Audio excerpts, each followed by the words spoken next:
Bonjour à tous, on se retrouve aujourd'hui pour voir comment créer un plan alimentaire.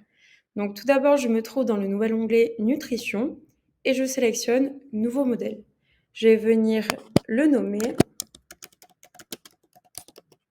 fixer les objectifs nutritionnels et je vais pouvoir commencer à composer mes repas.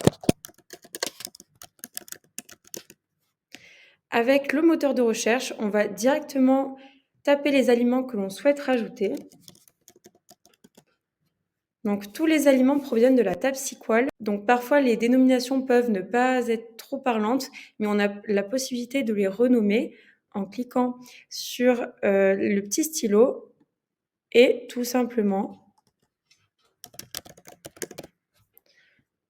voilà, en mettant la dénomination que vous préférez et elle sera enregistrée pour vos plans alimentaires futurs. Donc je vais venir glisser pour ajouter au repas et ça va me demander une quantité. Vous avez la possibilité de rentrer ou non de nouvelles unités pour vous simplifier vos plans alimentaires. Donc ici, je vais garder et je vais mettre 60 grammes.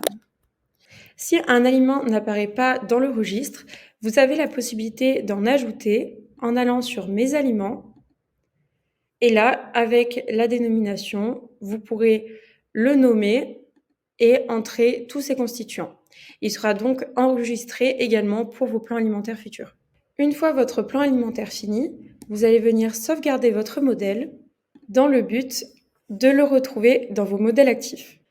On va ensuite pouvoir, depuis la fiche d'un patient, lui attribuer un modèle et le personnaliser en cliquant sur Nouveau document, Ajouter une journée type. On sélectionne le plan que l'on souhaite, puis ça va nous ouvrir et on va pouvoir le personnaliser. Si les informations sont déjà entrées dans son espace, ils seront automatiquement inscrits juste ici et sinon, vous pourrez les inscrire à la main. Vous pouvez le renommer et modifier les repas pour qu'ils soient plus adaptés en fonction de ses goûts et de ses besoins. Une fois le plan alimentaire adapté, on le sauvegarde pour le retrouver dans son espace patient. Je peux ou non décider de le partager à mon patient. Si c'est le cas, rien de plus simple, je viens dans Action, Partager, et son plan alimentaire apparaîtra avec les quantités ou non, ça c'est vous qui choisissez, dans son application. Donc cette fonctionnalité me permet de faire des plans alimentaires pour évaluer des besoins nutritionnels spécifiques, comme pour mes patients dénutris, sportifs ou végétariens, mais également d'évaluer des ingestats ou tout simplement de proposer des journées types.